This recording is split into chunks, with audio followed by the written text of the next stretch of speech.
Hey everybody, this is Ben Atkinson and this is our weekly interview series, Inspiring Leadership. This week's title is Creating Electrifying Culture and Shooting for the Moon. Jonathan, can you introduce our guest, please? Hello, Ben, and thank you. Welcome to our favorite time of the week. And we're very lucky this week to have Google's Anna Baird. And Google is head of culture and innovation and customer success. But she also runs a Cocoon advisory business, which is for tech startups. Anna, welcome to the series. Thank you both, Ben and Jonathan. Morning, afternoon, evening, depending on where you are in the world. And you're in Vancouver, in Canada, although you've spent some of your time in London recently. You flip between the two, don't you? That I am. I am hoteling in Vancouver at the moment, missing lots of goodness from London and the broader EMEA community, but very happy to be outdoors and enjoying some of the West Coast life. Yeah, no, and we understand when we were chatting earlier, Ben and you and I, is that having that great outdoors, which I have loved in Canada, and being in Calgary and Banff up in the Great Divide, it is fantastic. But you've also been having some terrible time with the fires, with all the smog and the smoke. Has that been affecting your area, or is it further away from you? Yeah, no, it's the fires have come all the way up into BC, across obviously Washington, Oregon, California, where the majority of the fires have been. But the smoke, it's amazing how far the smoke has been traveling. And so air quality just across the West Coast into Canada has been really challenging for families and colleagues and friends alike. So I count myself grateful. Vancouver's had some fantastic rain. I don't think I've ever been happier to see little drops of water fall from the sky to clear away some of that smoke. And especially for those, who air quality, some of our older population, new babies, it's so hard to be outside when it's so thick and almost engulfing. So yeah, very grateful at least that it's cleared away for now, and we're sort of safe and sound in Vancouver at the moment. Great. So tell us a bit more about the whole issue of working for Google, which is a very well-respected global brand, and Cocoon. Tell us a bit about what you're doing now and your journey, this sort of journey into this. And you've been in LinkedIn, and you've done a Macquarie and PwC, where I was. You've had a great career already, but tell us a bit about the journey into there and what you've learned on the way, and a little bit about the work you're doing at the moment. Absolutely. So my journey started with a partner at PwC. His name is Philip, and essentially he was the start of what I'll call my customer experience education. So when I started at PwC, Philip and team supported me as part of the analyst organization in the CRM practice. So at the time, we were across, Siebel, Microsoft Dynamics, Salesforce was really ramping up. And so I was learning the ins and outs of these systems, all the way to sort of the coding in the background for fields and how different fields of information connected to reporting, et cetera. So I got a really good look at the actual coding side of systems. But, advancing through my career, and you mentioned a few of the companies that I was working with along the way, it became not only about the technology, but also about the customer experience program, like the wrapping around what you as a company do for your end customer. And so that's kind of been a thread throughout my work, including my work at LinkedIn, which is how Ben and I know each other pretty well from our time there. And I guess fast forward to where I am now, Cocoon Advisory is a company that I started because a lot of the new stage are challenged promoting themselves, whether it's specific sales or marketing efforts. And so this was a place where I could draw on my customer experience knowledge and almost give back to these businesses that needed a little bit of a leg up to get out there. And I think the synergy between having my own company and then finding Google through, oddly enough, an ex-PwC colleague who was working in their consulting business, Sarah reached out to me and said, there's this role like Google and you need to take a look at it. It's quite cool. It's innovative. It talks about culture and innovation and intersection. And so seeing at Google a lot of these qualities where they wanted to help startup businesses. They also have these massive 1 billion plus user products. This was a place I. Ooh. We've just lost Anna, I think. We have. There was a little bit of a delay in the in her transmission, and I think she's just fallen off. Hopefully, we'll get her back. I think she's just signing back in now. I can see her. Yeah. Through. It is interesting, this theme about creating electrifying culture and shooting for the moon. We've been shooting for the moon, but the technology wasn't working quite as well. But you're back. You're back. I'm back. I sincerely hope that's the only time that my internet's going to do that to us. My apologies. That's okay. Ben, over to you, really. You had a question on... Yeah, so just sort of looking at that sort of that journey, you've worked through like quite a lot of different companies, and from my experience of working in LinkedIn, it's all about the culture and all about sort of values. What have you sort of experienced along the way about that sort of aspect of the businesses you work for?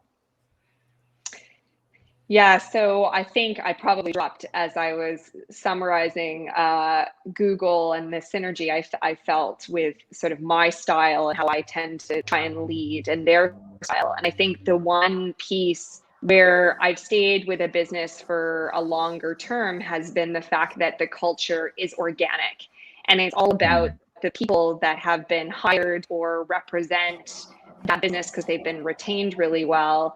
They create opportunity to share open and honestly, but constructively. Or they, at my time with the customer executive board, CEB, before Gartner purchased them later down the line, CEB was a place where a lot of the advisors that I worked with had these outside of work personalities. One of the gentlemen I remember most, who was a leader at CEB, was also an announcer for NBA games outside of his day job.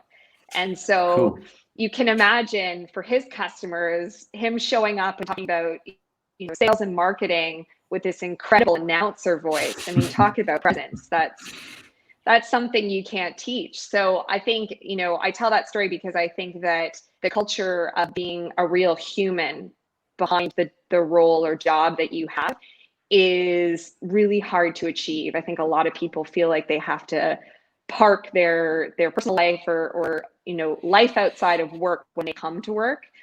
And I think what COVID's done for us is it's actually exposed all of those different pieces that were always operating in the background, like family or friends or pets or kids or extracurricular activities. And I think we all have gained from COVID. If there's a silver lining, we get to be real people again, where some of the chaos is there and it happens, and we're all trying to manage it together. So I think if I think about my most memorable cultural experiences within the companies I've worked for, CB's been one of them, certainly. LinkedIn, when the sales line of business was being stood up, was just an incredible place for sort of creativity and sharing and trying new things and failing, but learning from those failures. And I think where I've now ended up with Google is that's how Larry and Sergey built the company, was that whole mantra of launch and iterate and bring your whole self to work. So I think the merriment of those experiences has made me feel like Google for me is sort of a coming together of all of those things I valued in those companies. And if you were looking, because that's a real sort of journey through some really sort of interesting companies, but what would be a piece of advice that you'd love to have given yourself right in the beginning?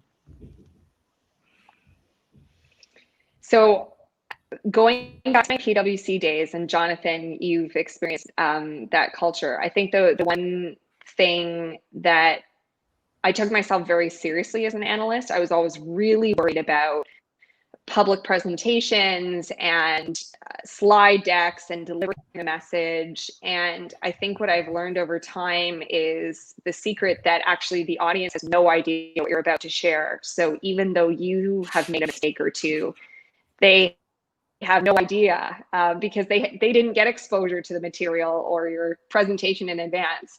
And so I think on a very micro level, the whole idea of just try it and learn from it was something that I had to get out of the mindset of it always has to be 100% baked and 100% ready.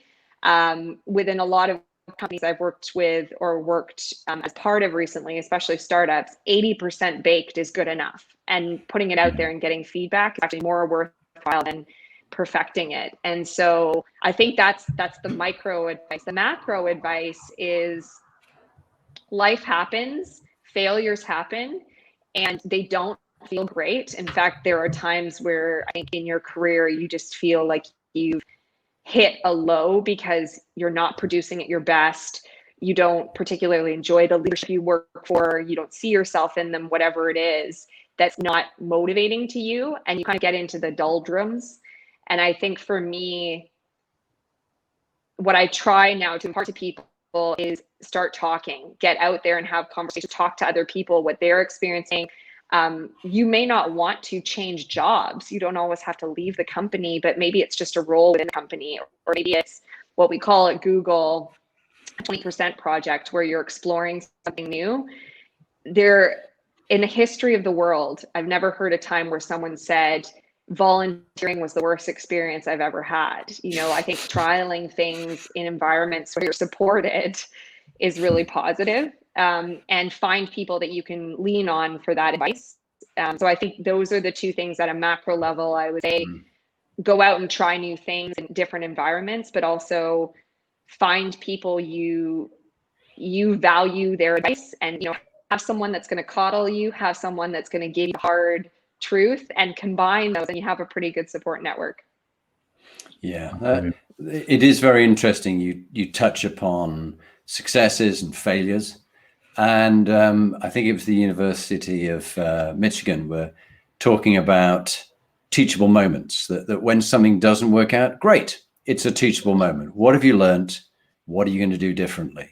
And learning and action is always the solution. As Mandela said, I either succeed or I learn. And you've had some highs and lows. What would be your proudest moment? And what would be your darkest moment? And what were your teachable moments in both cases? Yeah, so I often think about this. So I think there are two proudest moments. One more personally driven, one probably more career driven. I think on the proudest side, I recently in the last couple of years presented a new community for women on the rise in leadership. And the community was developed in Canada and made its way to the UK. And I was a part of the presentation team to host the opening at Canada House. So for me, one, being very proudly Canadian, but two, being able to stand up alongside the entire leadership team at Canada House to welcome this program I was really invested in was really positive, and an experience where I sort of look back on the pictures, and I think that was a moment for me where in my career, in my personal life, I felt like I had really done something great. And on top of that, I had some incredible leaders from LinkedIn and other parts of my life come and join as part of the support in the audience. So that was a proud moment. I think from a career perspective, proud moments definitely include standing up my own company to work with now over 20 startups across my work, and just being able to work with those executive teams in those startups and really help them build something, whether they were looking to sell or whether they were looking to really scale, etc. And I think just being honored to be looked at by Google as someone who could contribute to the broader business they have. And so developing videos and learning more about Larry and Sergey standing up business and what it took to create Google. I felt very proud to be a part of that narrative. The tough parts there are many. Let me lead with, I could probably list off 20 for you, but the one that really comes to mind more recently is in my startup work. I signed on to deal with startup leadership who, to be honest, just we did not have a good working relationship. We did see eye to eye in early days. And I felt really, really challenged and defeated by the fact that there was no positive effect that I could have on that business, even though I had signed up for a longer term contract to support them. And so darkest moments were having to have very tough conversations of what expectations were coming into the role and what they appeared to be now that I was in the role, working with them and parting ways. And no one ever likes to break up or part ways, not in love, not in work life, never. And I think sometimes those breakups have to happen in order for both of you to go and thrive. And I might not have been the right advisor for them, and they might not have been the right fit startup for me and my business. So acknowledging that, but there were a number of weeks that I just felt like I had invested so much into that opportunity, and all of a sudden it was coming to a sort of skittish halt that I couldn't do anything about. And so, talk about learnings, I think of the proudest moments, I always just look back and say, thanks everyone for getting me here, and well done for persevering, almost to myself, like getting through it, being a part of it, and making the opportunity come to life. On that example where it was a darkest moment, just true reflection, I had some very, very down, sort of tough moments with myself around what did I need to change in terms of my style and my communication. And then second guessing, did I need to change, or was it them that needed to change? That whole, it's not you, it's me, but actually it is you and it's not me type of challenge.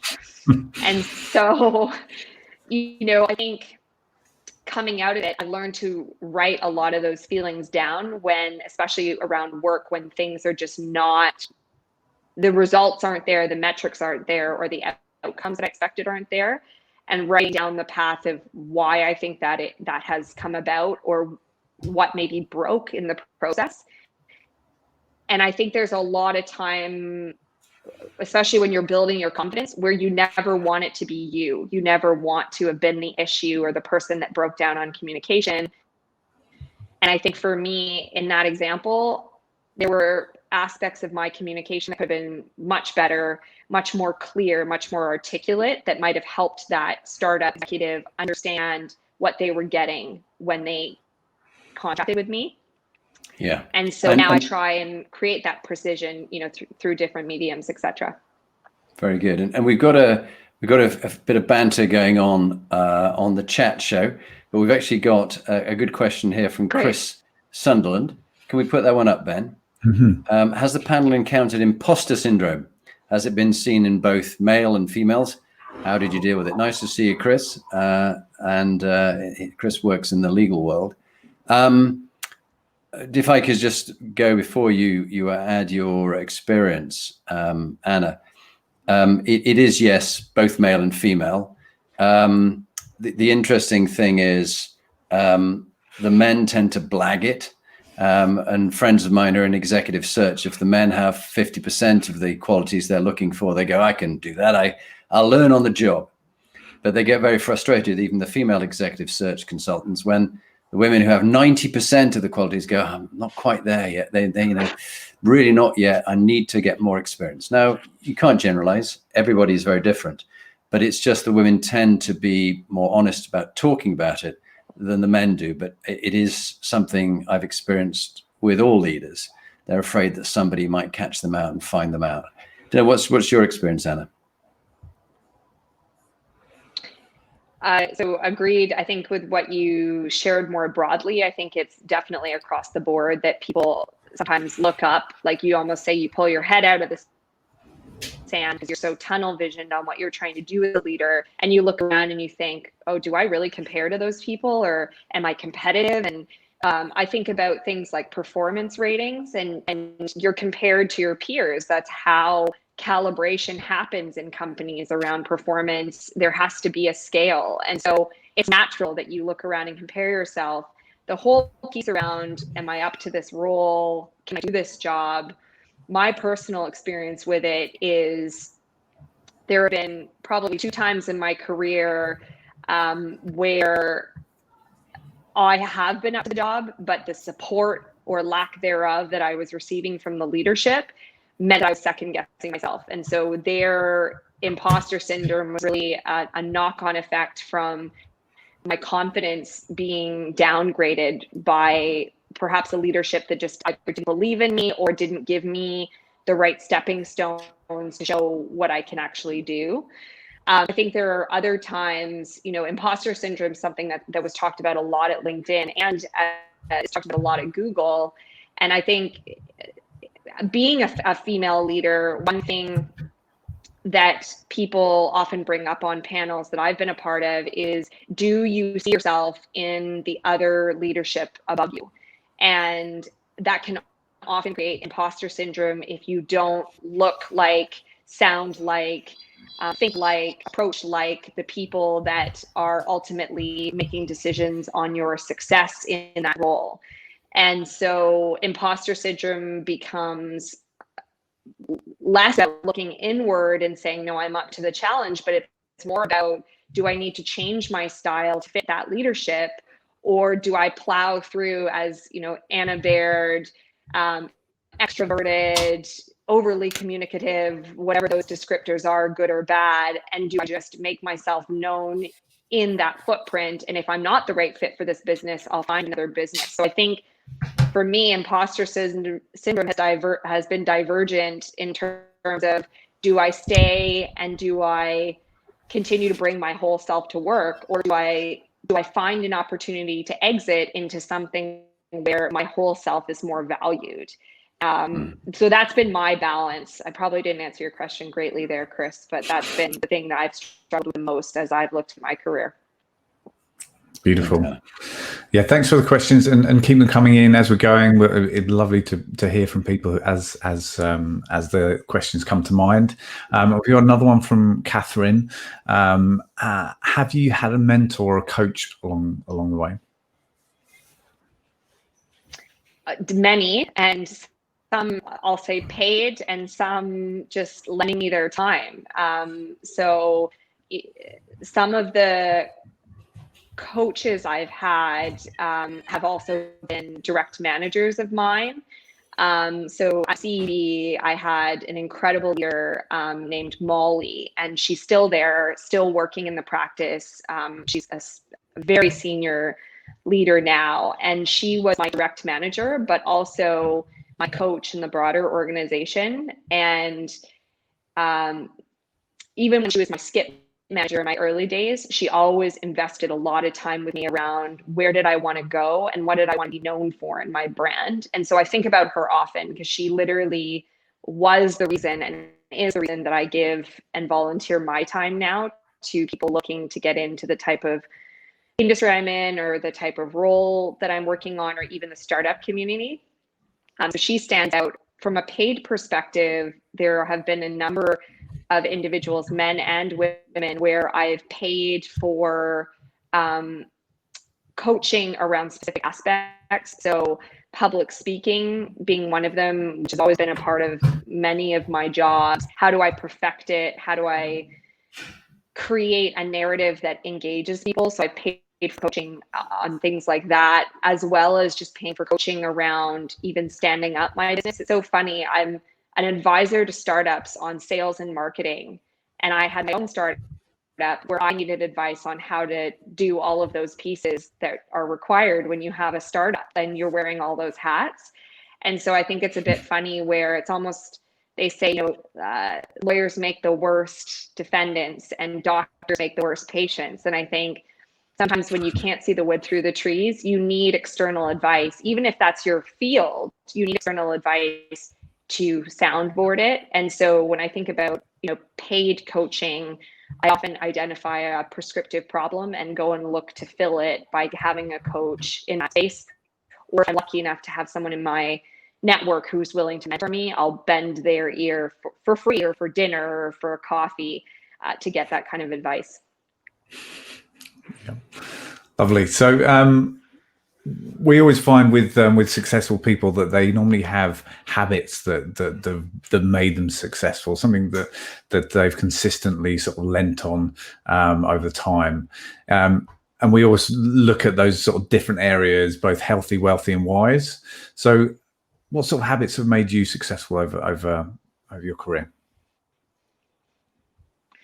Well, let me start with COVID has been spending more time with family in sort of the bubble, and being home more has been a huge silver lining and benefit to me. I was often traveling almost every week. My husband and I were talking about the fact that our, air mile statements, or the benefit statements from airlines have not been coming through because neither of us have been traveling. And so being grounded has actually enabled me to create some better routines. One of which, which is a little entree into myself as probably a future 90-plus-year-old, is my nighttime routine and my wind down routine, and just getting out of, especially if I'm having late night business calls with, the day pack team, or even in the NAMER time zones where we're going later into the evening, it's really hard to wind down from those calls. You're either amped up because you've been presenting, or you've had, a great debate. And I think it's hard to turn your brain off. And so the nighttime wind down has often been, a nice cup of non-caffeinated tea. I think I've got enough energy without the caffeine.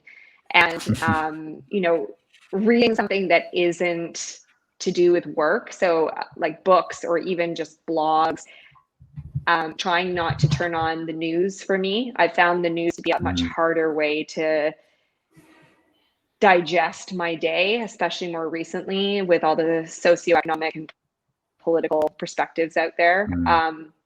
And I think one of the things as a leader that I tried to do for other people around me is actually book in my exercise time to show when I'm going to be going for a run or using the gym or whatever it is in my flat, and actually showing people that I'm booking that in so that people don't override it, but also that I'm valuing health and wellness enough to have it be a formal part of my diary. And I think by me doing that enabled my team members and others to write in more personal needs that they had, to stay mentally well, physically well, or all of the above. And I think if more leaders did that and kind of led with what we call at Google, there's a great quote that I've now borrowed with pride across my advisory, my startup business as well, which is open sourcing and just sharing really those intricacies of your life. And so for me, things like block time to exercise, blocking time where Olivia, who is my daughter, and I go to music class, those are the types of things that I think when you reveal kind of what's behind the curtain for people in terms of your personal life in a work environment, it helps others to do the same and to feel like they can block time as they need to for themselves. So I think those are a few things that I would point to that were really valuable to get a bit of a routine, a bit of a habitual, every day looks like this, and I can really be open about it. Yeah, I think especially now that sort of having those compartments of non-work time is so important, because just work has just crept into everything if you don't do that at the moment. I really sort of struggled with the first few months of lockdown where it'd just be on the computer all day, and you just needed that time to just decompress, because you didn't have it commuting or traveling or anything like that. Those little moments of you time were just so important. Yeah, definitely. We've got a few more questions. And one thing I would say, Ben. Oh, sure. Sorry, I was just going to say one thing I would say. You and Jonathan brought up when we were talking about this conversation today, just around who you surround yourself with. And I think the other habit that I've gotten into more is just sending brief messages, whether it's to colleagues or to family members or friends, just to not only check in, but to tell them, I care about them. And I think I've never heard someone in my life say, I really hated that loving message I got. I think it's one of those things that I almost, like, this is going to sound so cheesy, but I almost more recently live my life Love Actually style, where I'm trying to be more vocal about my gratitude for the people around me, but also just to actually check in with people. I think us all being somewhat more isolated and virtual environments, we miss those in the hall touch points, or meeting for coffees or lunches, or just seeing people, on the tube in the morning. You miss that regular communication, and you got it hopefully with your family or friends or other people around you. But I think just making an extra effort to have those messages there for people, that to me is how we're going to bolster support for one another, whatever comes in the next few months, next years, etc. Yeah. Well, that leads us nicely, Ben, just into, we've got the question from Don, which we'd put up, but I'm very interested, Anna. Google did some excellent research about what makes successful teams. I believe, I may be wrong, it was called Project Aristotle. And it was very helpful in the leadership industry, the research that came out of that about what makes a good team. So my question was going to be, what makes a good inspiring leader, what makes a good inspiring team? And it ties into Don, who always asks some great questions.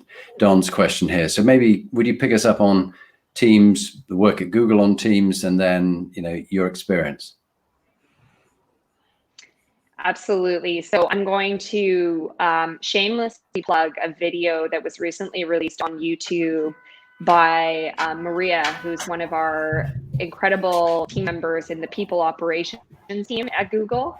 And Maria talks about it's why people matter at Google. So if you put that into the YouTube search bar, there's a video on both Project Oxygen, and I believe she also mentions aspects of Project Aristotle. And those are two of our people research pieces that we've open sourced as part of Google to the broader community. So I'll shamelessly plug that. In terms of the findings around those, Jonathan, you're very right. There were a number of parts of that research, which I won't be able to unpack today, but one of the main assumptions or one of the hypotheses that Google tested long before my time was the value of a manager. What does a manager bring to the table? And if we wanted every manager to be the best manager possible, what would we need to see in them in terms of qualities? And that's Project Oxygen. And so at one point in Google's history, the entire organization was flattened and managers were essentially removed from their roles just to see what would happen for individual contributors. And, where would their requests for holiday go? Where would they go for career support? Things like that. So that was an experiment that I can safely say was probably one of the bigger people research experiments Google's done. And very quickly after flattening the organization, managers were reinstated because of the value they bring in so many areas, not just logistically, but also in terms of that mentorship and coaching. So one of the things for me that has really rung true is the whole concept of a manager being a good coach and someone who, when you ask for feedback, or even when you don't ask for it, is going to give you a perspective on what's gone really well, what are things that you can work on as an individual or as a part of a team, and getting that viewpoint constructively. So giving you an opportunity to then make a plan and look at what you as an individual can change, and also what that means for the team dynamic or a broader organization's dynamic. And so I think, looking sort of at Dawn's questions, some of the values that, again, in this video series that I am shamelessly plugging, some of the values that Google has been based on are things like defaulting to open.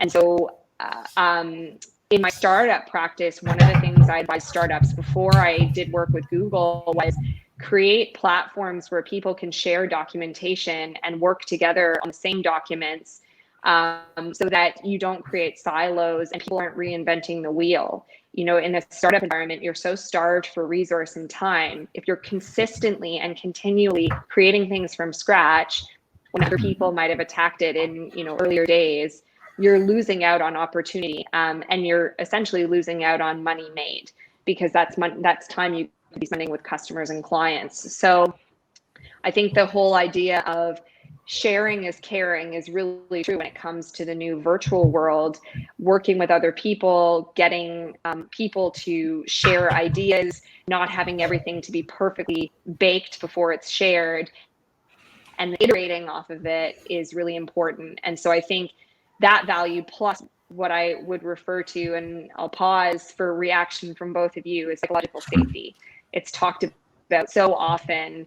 And to me, psychological safety is not only giving people a voice to talk about what affects them in their role and how they can do their job better, and what they would like to see in terms of an environment, but it's also having a proper protocol for, if I experience something or I hear something or I see something isn't right, how do I level that up? And on the flip side, if I see something that's exceptional and I really want to champion work someone's done, how do I thank them or honor them? And so in some of these YouTube videos that I've worked on with Google, we talk about, default to open and psychological safety, and really just shared what it's meant for Google. Not saying that everyone else, it should mean the same thing, but just what we've learned and, how others can leverage that.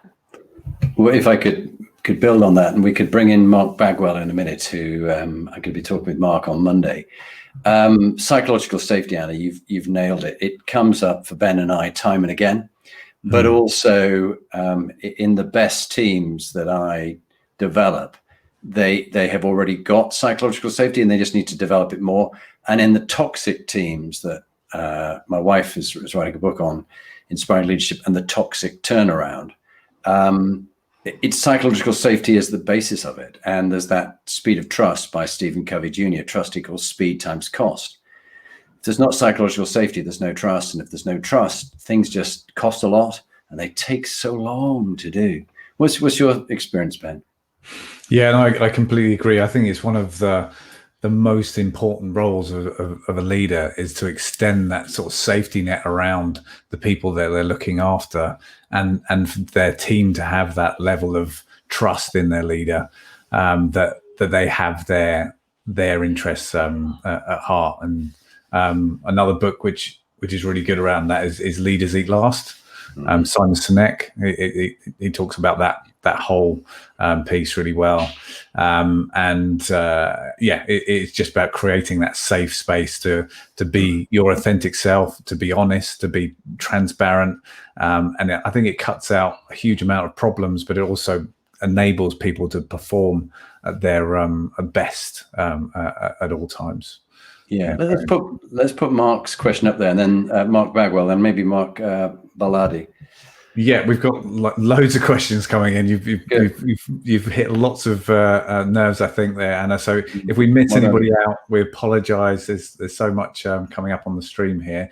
But Mark, we'll change the view again because otherwise we lose people's faces. So what would be your approach to building a positive team culture with collaboration when team members are working remotely, virtually, either internationally or in the current climate? Yeah, such a good question. So I think I pointed two things. There are probably many more than two, but in terms of the team culture and collaboration piece with virtual elements, one of the pieces of advice that someone gave me once on a startup panel was just the pure opening and closing of every meeting and what you can do to create psychological safety in minute one. And so this has been shared in many companies as many different things. More recently, I heard one of my Google colleagues call it wows and whoopsies, which I decided is arguably the best name I've heard so far. And I think it's as a leader, it's the WW capabilities. And I think as a leader, opening up and saying, here's what went really well this week, or something I'm proud of, here's something I'm challenged by, or I'm working through, or I'm purely stumped. I think that's the other piece, is we can't always solution challenges. We'd like to think we can, but some are just really big and hairy and difficult. And so as a leader, if you open up meetings, especially in a virtual environment like that, people feel more comfortable and they get used to that cadence of being able to air what's going on in their world. And it also allows for empathy in the group or compassion for that individual. So we don't all perform at our best all the time, and having those weekly or monthly touch points with your team, whatever it is, and being able to air what's going on is really helpful. So I think that'd be my first tip or trick, is opening and closing meetings with those types of roundtable sharing. I think the other thing is virtual collaboration. So from a startup perspective, I could collaborate with other advisors very easily because we had shared folders and we already had agreements in place. What I think is interesting now in a virtual environment is that you don't have that same off-the-cuff brainstorm capability where you might be having a coffee and a great idea comes up and then you're sketching it down or you're writing it into your phone. I think it's more forced when you're on a virtual call. Not everyone has a whiteboard or a place to sketch down ideas, or just the mental space. Even like if you have your pets and kids in the background, it's really hard to all of a sudden be creative, as you're asked to be. And so one of the cool things that I've tested is just having an open slide deck almost, where people can throw in like really wacky ideas across the board, and they can all be anonymous. Or you can use, a polling system. I know LinkedIn's got some things. I know, Google's got things. There are many technologies you can leverage out there, but just allowing people that constant system of being able to put ideas or questions in and gathering those thoughts and aggregating the themes has been a really great way for people who aren't as vocal, maybe verbally, to be able to have an outlet to give their ideas and thoughts. And so I think tip number 2 is being cognizant of the different ways people absorb information and give information. And so what are those different styles? And through all these mediums, virtual speaking, virtual written sharing and things, how can you make sure that there are multiple places and mediums for people to communicate? Yeah, and Anna, building on that, I'm finding the clients that I'm working with, we're going to be talking about COVID and the impact on you later, but they're finding 4 days working from home, 1 day coming into the office with a wider open plan office where they can sit around very large tables along social distancing from each other, the right kind of surfaces that can be cleaned and things like this. But for innovation, your specialism, and creating electrifying culture and shooting for the moon is the theme that we're talking about today. It does really help getting people together. I don't think we're going to... People say, oh, we'll never need to meet again. I do think for innovation, when I'm doing team development, I really miss not getting a team that I'm developing together. We can do it online, but I'm interested in your view on finding some occasions for innovation and creativity, and where people don't speak over each other. They each get their own turn. Time to think. Nancy Klein's work is brilliant. What's your experience and what's the research? Yeah, so I'm going to really just lean on Brene Brown thoughts for a second, which is the humanity side, like the human side of engagement. I think no matter who you are, having that ability to read body language and better tone of voice when you're live versus a virtual environment. I mean, we were joking earlier, we're an entire ocean and many more provinces and countries apart from each other right now having this conversation, and it can be hard to tell by someone's voice or delivery or tone, or even the way they use their eyes to communicate what they're really feeling or getting at. And so I think the human side and just being able to be with people and kind of see them holistically, hear them holistically, and in some ways not be distracted. So I think it is harder in a meeting to be distracted and multitask. Yes, you can do it on your phone yes, you can step outside the meeting, but it's very apparent. Where in a virtual environment, if I was just dialing in today, for all you and Ben knew, I could be hoovering in the background, right? I think that I'm not, by the way, but I could be, and that's I think that's the reality of sort of virtual environments is we're all trying to do a lot of things at once, maybe more so than we would have in a physical environment. But I didn't really answer your question. Bringing it back to sort of leadership and thinking about innovation, the spontaneity and the drawing on someone else's energy or ideas is definitely having to be more manufactured over a virtual environment. And that's something that in the startup community has been spoken about time and time again. Startups miss meeting with other startups. Like when you are a group of 3 or 4 standing up a business, you miss being in a public space, a WeWork environment, spaces, all of those environments, and just drawing on other energy of other founders and startup environments around you. Even if you're not connecting with them regularly, you see the team high fives, you see the whiteboarding sessions, and that's the same for large enterprise. A lot of companies that I've spoken to recently around how to keep innovation flowing for the company. I was recently on a roundtable for construction, and we were talking about the fact that in the construction industry, there are 2 types of employees. You have office employees and you have employees that are on the ground at a site. And so innovation in an on the ground at a site environment, when you have to think about COVID restrictions, are very different from people virtually being in their homes trying to support sort of an office environment. And the one thing, I can't remember which of the individuals on the call, but one thing they said is you can always get sort of the pulse by asking for feedback, and you can't ask for feedback enough in those environments. And people will serve you up, really out there like moonshot ideas on how to solve for it, but they'll also serve you what I'll call the band-aids, like the stepping stones you can do in the interim to make it better, easier for communication, for sharing of ideas, and for not being siloed. So I think there's something to be said for passing around the virtual hat and asking for people to write down how they're thinking about a current problem, what they would do if they could solution it, and giving some of that power back to the audience that you're trying to solve for. Crowdsourcing is not a new thing. Why does it have to stop at the startup level? Why can't it be something we invest in more time at an enterprise level?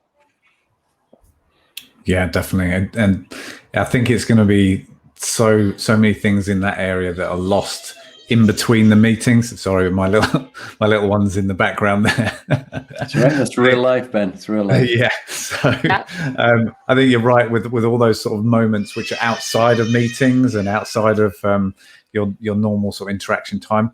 You're losing loads of those important interactions and abilities to absorb yourself in. Yeah. So I think we're sort of running out of time here, so we're gonna have to zip through a few of the questions that we've got on the agenda. So one that I'd like to ask is about a inspiring leader that has inspired you in your career, someone that's been an inspiration for you. And that you'd probably like to see them on the series, Anna. Maybe someone that you'd recommend could share more with those who are listening. Absolutely. So a number of people come to mind, and hopefully they'll appreciate being named. There is a gentleman who I worked with.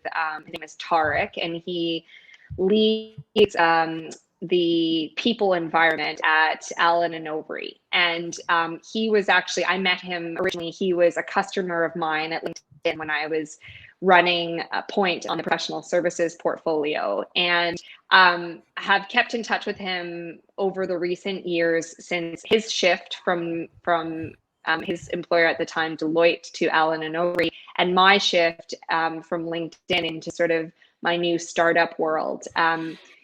He's inspiring for many reasons. One of his pieces, one of the pieces of how he leads that I continually try and remind myself about is his patience and his openness to new ideas and people.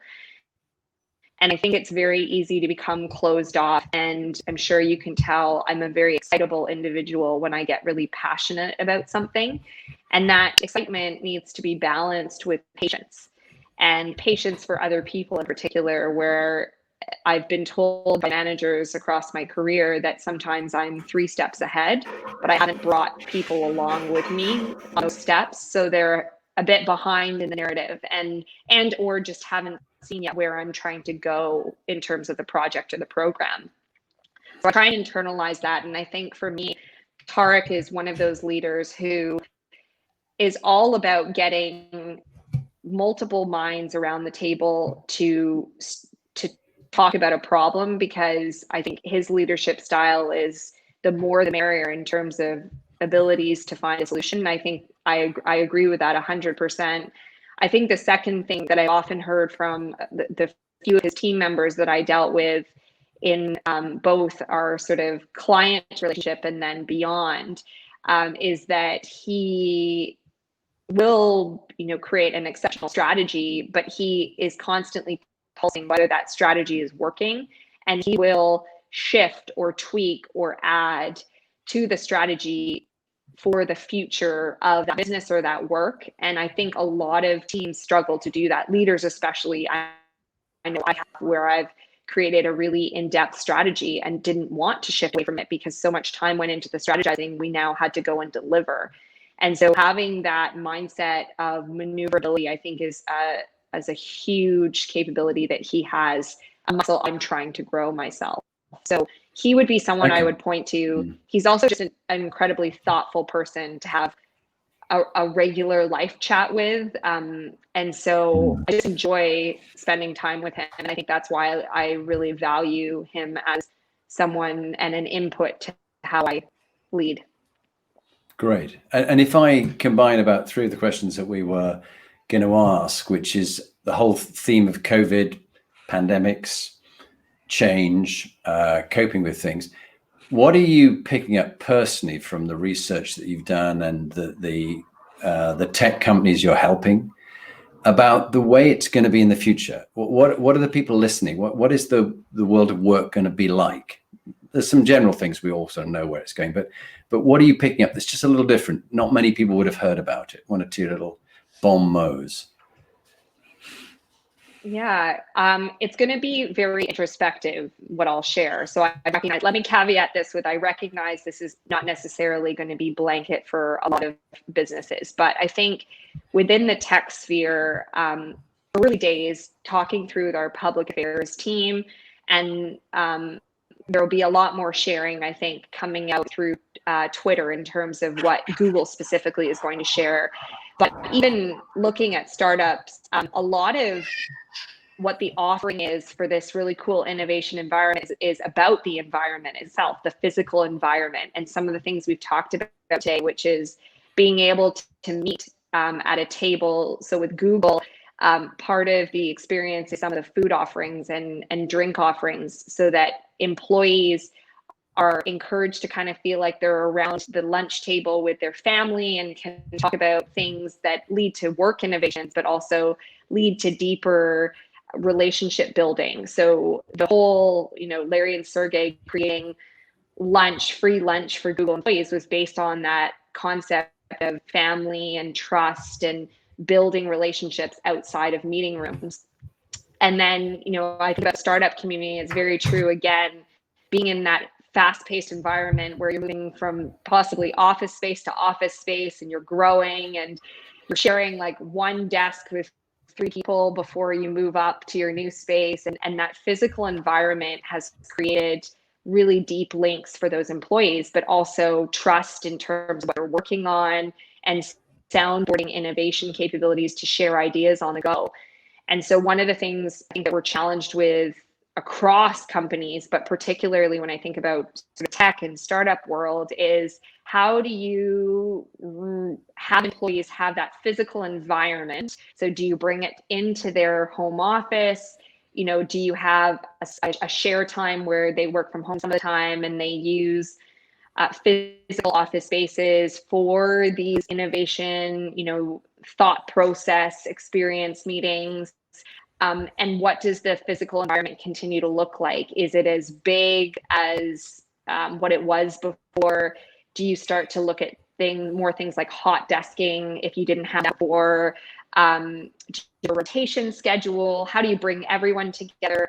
So I think those are the really maybe more minute, but physical environment complications. How do you bring the brand into people's homes? Question mark. Do you do that? Is that the right thing to do? Do they want that?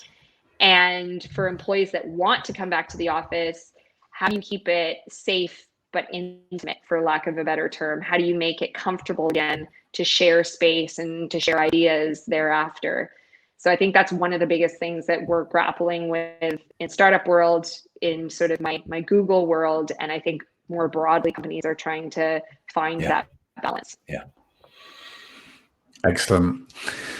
So I think we're coming to the final sort of couple of questions. So we'll have to keep them short. So there's a bit of a speed round for you.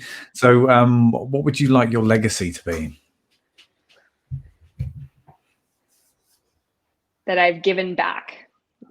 Full stop. So if it's advice, if it's just sharing what's challenged me, if it's mentoring other people, if it's creating YouTube videos, which I shamelessly plug and hope they can scale, good thinking, just that I've given back in my space, in startup world, in tech space.